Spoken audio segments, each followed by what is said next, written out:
அதான் சார், ம், இதெல்லாம் நியாயமா? எதெல்லாம் எதை கேக்குற? இல்ல ஆ, என்ன சார் இது? எது? கல்யாணம் நடக்கிற வீட்ல போய் இப்படி போட்டிக்கு பத்திரிக்கை அடிச்சு கொண்டு வந்திருக்கீங்களே, இது நல்லாவா இருக்கு? அந்த இன்விடேஷனை நீ பாக்கலல்ல, முதல்ல அதை பிரிச்சு பாரு. சூப்பரா இருக்கு. விளையாடாதீங்க அத்தான் சார்.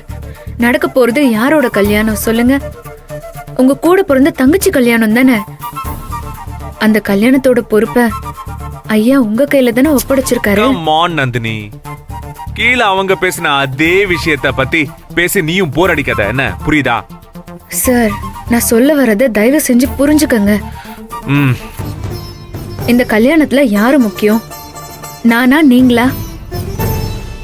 ஒரு அண்ணனா நீங்க தானே முன்னாடி நிக்க போறீங்க. அப்ப உங்க பேர் மட்டும் அவங்க போட்டா பத்தாதா?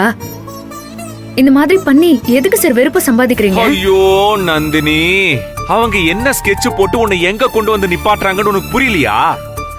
அவங்களோட இந்த மொக்க பிளான் சரிங்கிற மாதிரியே நீ பேசிட்டு இருக்கிய நந்தினி. என்ன இது? அத்தா சார், வெறும் பேர்ல என்ன சார் இருக்கு? அவங்க பேர் போடலன்னா நான் உங்க பொண்டாட்டி இல்லன்னு ஆயிடுமா? சொல்லுங்க.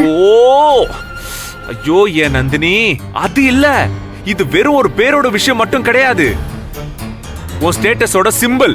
இது வெறும் அடையாளம் இல்ல நந்தினி, அது உன்னோட அங்கீகாரம். அது ஒரு சோஷியல் அங்கீகாரம் நந்தினி. எனக்கு இதெல்லாம் புரியவும் இல்ல, புரியவும் வேண்டாம் சார். நந்தினி, புரியணும் நந்தினி, புரிஞ்சுக்கணும். நீ உன்னோட பேரு இதெல்லாம் அவங்க உன்னை வச்சு ஆடுற கேமோட தீம் நந்தினி. கேவலமா இந்த வீட்ல நீ யாரு? நீ யாரு? உனக்கு எனக்கு என்ன உறவு? எல்லாத்தையும் சொசைட்டில இருந்து எல்லாருமே ஹைட் பண்ண ட்ரை பண்ணிட்டு இருக்காங்க. அது கூட உனக்கு புரியல. இத பாரு, நான் போராடுறது உன்னோட பேருக்கு மட்டும் இல்ல, உன்னோட அங்கீகாரத்துக்காகவும் உன்னோட செல்ஃப் ரெஸ்பெக்ட்காகவும் நான் போராடிக்கிட்டு இருக்கேன். எதுக்காக நான் உன்னை கம்பெனி சிஇஓ சீட்ல உட்கார வச்சேன்? இதே அங்கீகாரத்துக்காக தானே. அது மாதிரி தான் நந்தினி இந்த பேரும். எனக்கு பாதி புரியுது, பாதி புரியல சார். ஆனா இவங்க எல்லாம் யாரு சார்? உங்களை பெத்தவங்களும் கூட பிறந்தவங்களும் தானே. அவங்க மனசு வருத்தப்படுற மாதிரி நீங்க நடந்துக்கிறது தப்புன்னு தான் சார் எனக்கு தோணுது. அப்ப இந்த பெத்த பையனை வருத்தப்பட வைக்கிறாங்களே, அதுல எந்த தப்பும் கிடையாதா? நந்தினி, அவங்க தான் ஆல் த டைம் என்ன வருத்தப்பட வைக்கிறாங்க. அது உனக்கு புரியல? நான் அவ்வளவு சாதாரணமாலாம் அடங்க மாட்டேன். என்ன யாருமே அடக்கவும் முடியாது. இத பாரு, இந்த பிரச்சனைய நான் அவ்வளவு ஈஸியா விட போறதே இல்ல நந்தினி.